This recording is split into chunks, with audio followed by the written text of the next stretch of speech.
Hello all, it's Jmix here, and I wanted to let all my subscribers and viewers know about a really cool channel that's going on right now. Caution's own Gonzoe has his own YouTube channel where he's telling stories about Tupac, Death Row, and West Coast music in general, called How It Really Happened. And I'm going to throw a link down in the description for everybody to go check it out. So be sure to show some love for someone who actually knew Tupac and knew the inner workings of Death Row Records. Go check his channel out, listen to the stories. They're dope, and trust me, you won't regret it. So without any further ado, here's the next segment with DJ King Assassin. One love, everybody.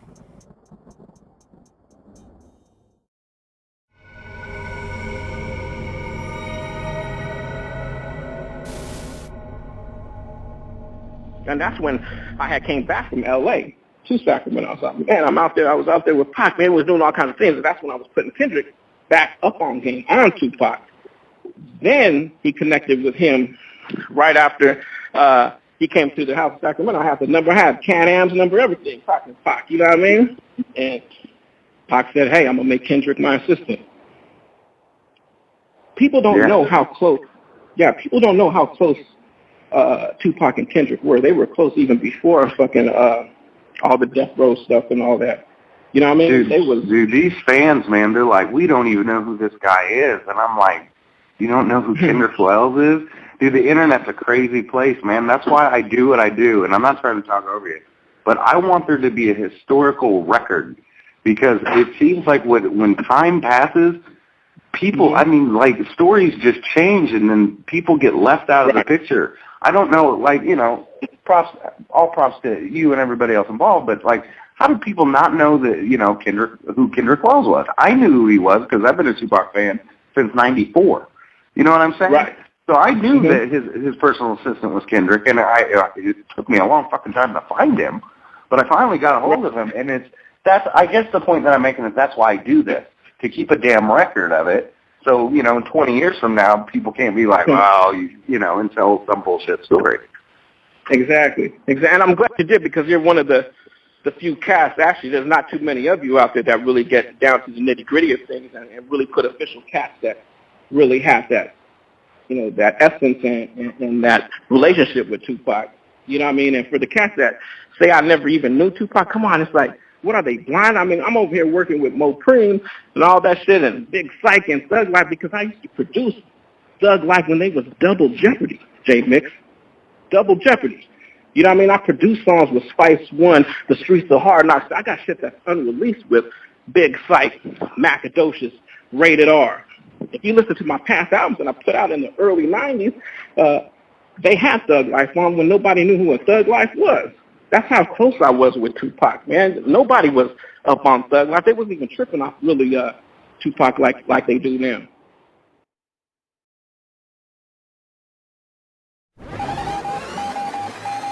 This is a Jmix exclusive.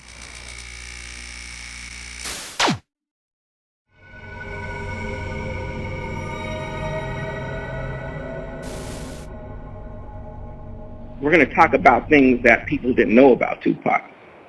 You know what I mean? I'll share a couple of those stories, too. I think I shared one of them stories with your boy, Chad Kaiser, right? The Dear Mama story.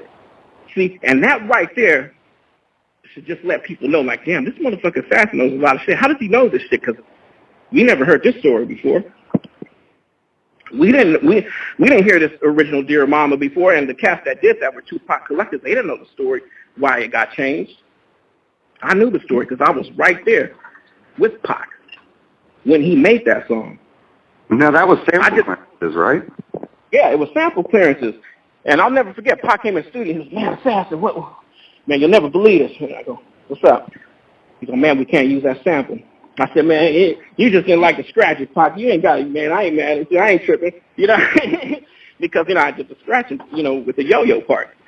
So I thought maybe he was just, you know, just telling me, you know, nonchalantly that, you know, maybe Tom Wally didn't like it and shit. You know what I mean? Tom Wally was always coming up in a little cowboy dude with the big old boots on. I didn't even know who he was at first. I was like, damn, who's that dude, Pac? He was like one time with the police. You know what I mean? So, he came in and he said, "Man, we can't use that sample." And I was like, "Damn, that's fucked up," because that was a whole song. And he said, "Yeah, I know, because back then when you were making records in the early '90s, that's kind of like how it was. It was more of a situation of grabbing, whether if it was Rakim or Spice One or whoever we were sampling in the hooks, that kind of like make the whole song for us." And that was the situation with Yo-Yo on that one, because she was on the hook, and he had came in. He said, "Man, we can't use that." I said, "Why? What's happening?" And he was mad though, because I said, "There's something more deeper than this," because now he like, I could see like he feels mad about it. You know what I mean? So I said, "Man, he being nonchalant that he didn't like to scratch and take that. No, just something that went on." I said, "Why? What happened, Pac?" He's all, "Man, that such and such didn't clear the sample over there, man. Their manager, Pat Charnay." And then when he said that name, I already kind of knew who she was, because that was like Ice Cube's new manager at that time, and Yo-Yo's management. So I guess she shut the whole thing down. It wasn't like the label that shut it down. It was management that shut that down. And when he said that, I was like, "Damn, that's fucked up."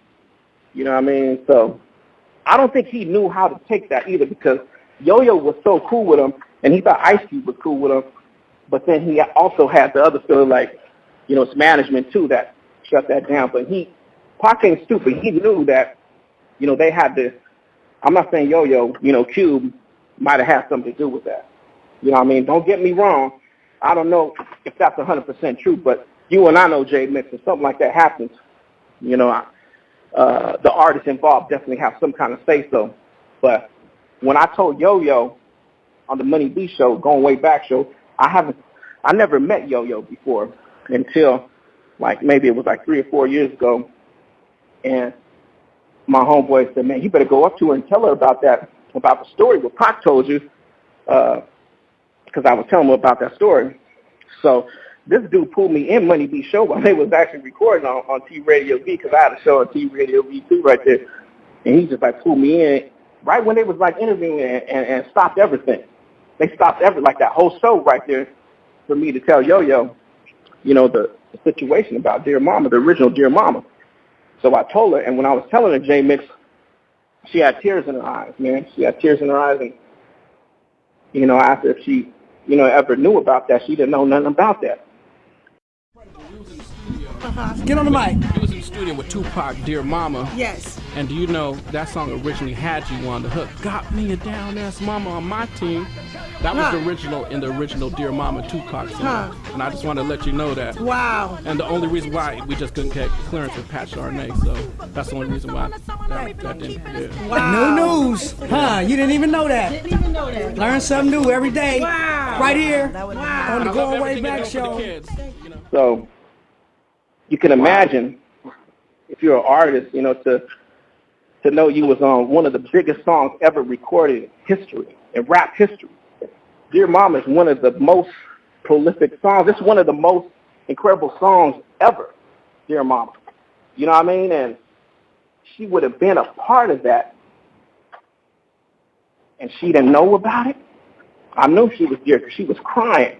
Jmix, she put her hand on me and she started crying. Tears was coming down her eyes. I have that actually recorded. It's going to be part of the Machiavelli movie too, so you'll be able to actually see that part. It was deep for me too. I mean, I felt sad too at the same time, because I knew how dear she was and how much she loved Pac. You know what I mean? So I think that was just a management call by Pat Charnay and whoever helps call them shots over there. But I know she wouldn't pass up the opportunity to be on a song like that, especially with the scratch, with a sample, with her voice in there. So, that was pretty deep right there. And, it took a lot for me to go in there and tell her that stuff, because, I didn't want to interrupt Money B's show and nothing like that. But, Money B's my dog and everything. So he, with some good information for people to know. So, I had to do what I had to do. I was actually going to just save that whole, information when the movie comes out. But, of course, it got leaked on the Money B show. Then later on, when Athene died, that's when I told the story to Billboard. And then that's when Billboard picked it up and put it on Complex Magazine. It was kind of like, worldwide viral news at that point.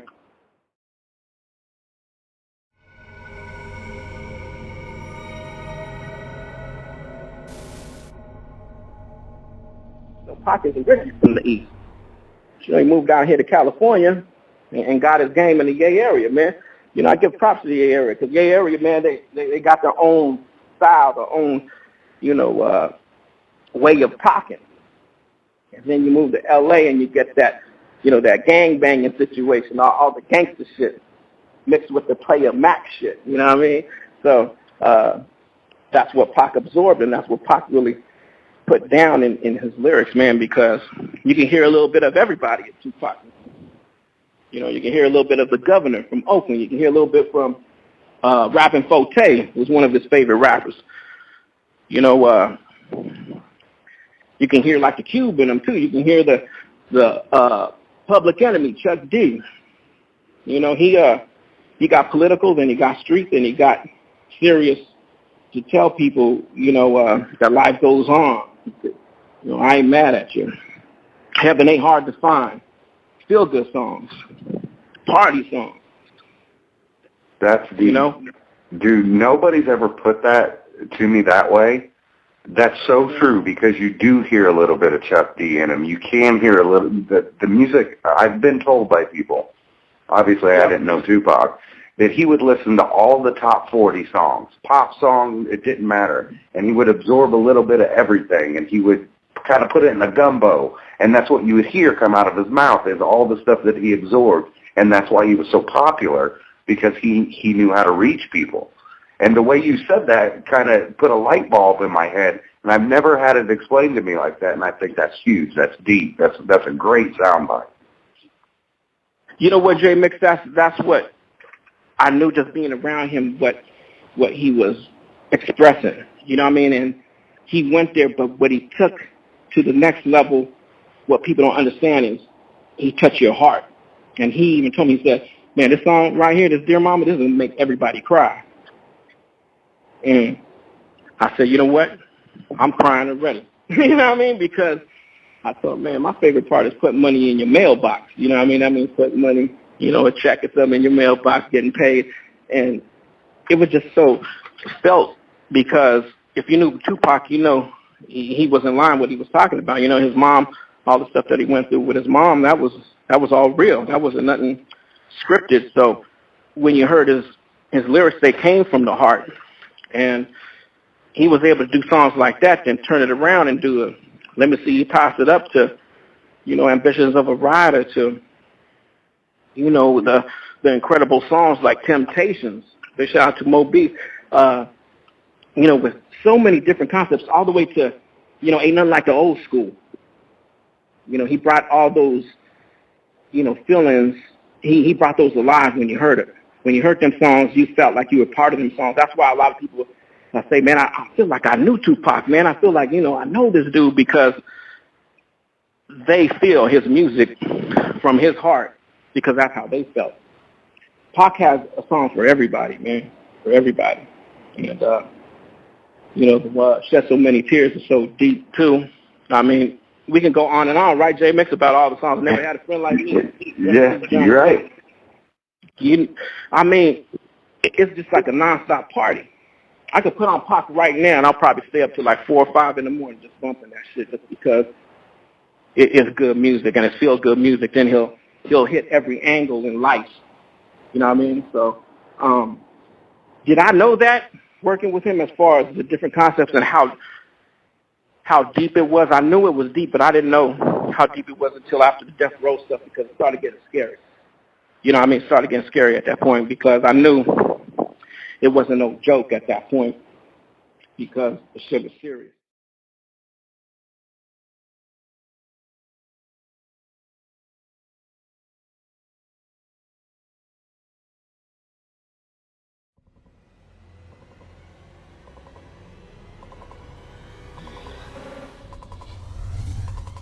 Yeah.